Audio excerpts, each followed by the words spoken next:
Old Father White had crossed the sky 5 times, and now Shadowhawk sat in the lodge of Heart of the Wolf again, learning the things he must know before he could venture into the Cave of the Spirit Path.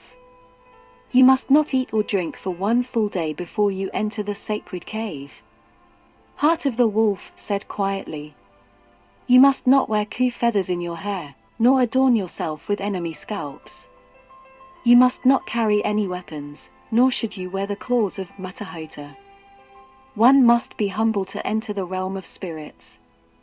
Wear only a clout of deerskin, and your oldest moccasins. You must not braid your hair, or wear paint of any kind. Shadowhawk nodded solemnly.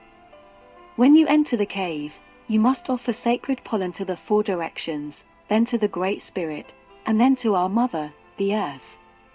When that is done, you must sit down facing east. It will be dark in the cave, but you must not light a fire, and you must not speak. You must think of the future, nothing more. In your mind and heart you must ask Wakantanka to show you what the next year holds for our people.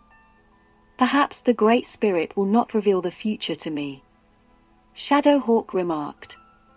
Perhaps I do not possess the power to communicate with man above. Heart of the Wolf placed a gnarled hand on Shadowhawk's shoulder.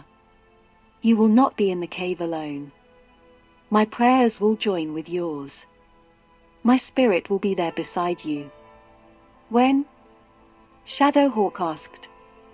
When do I go to the cave? The night of the next full moon. 3 days, Shadowhawk mused, and felt his insides grow taut. The next 2 days passed slowly. Shadowhawk spent many hours contemplating what he was about to do, wondering if he had the courage to enter the cave, if his medicine was strong enough to summon the power of the spirits. Heart of the Wolf had taught Shadowhawk all he knew about healing, instructing him carefully in the many chants and rituals a medicine man must know, imparting to Shadowhawk the knowledge he would have passed on to his own son if he'd had one. Shadowhawk had listened attentively to everything Heart of the Wolf said. He had learned that a wise man sought out Hanonpa, the bear, who was a source of knowledge and wisdom. That Tatetob was 4 gods in one, representing the 4 winds, and that Tatetob ruled the weather and the directions. That Yumni was the god of the whirlwind. He knew that red was the color of the sun, blue represented the sky, green signified the earth, and yellow was the color of rock.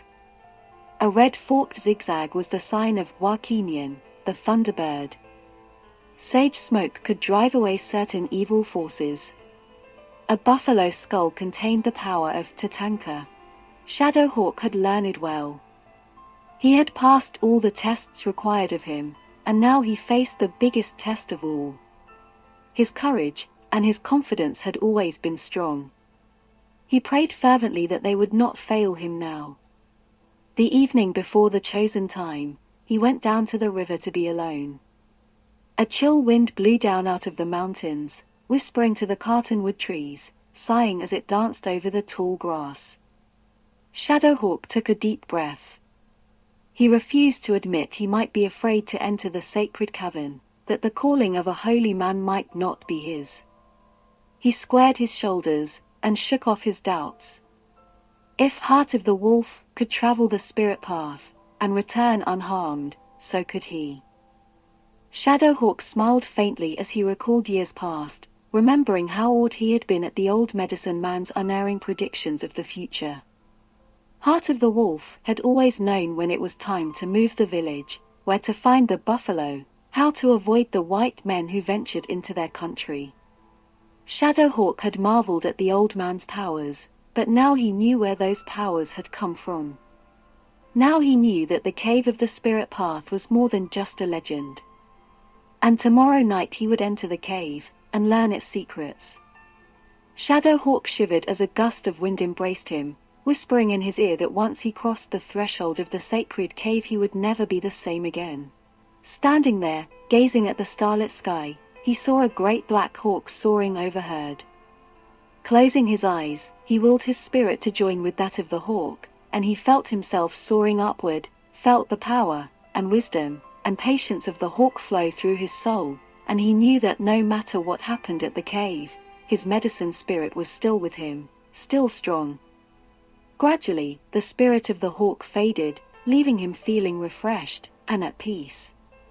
Tomorrow night he would enter the cave of the spirit path.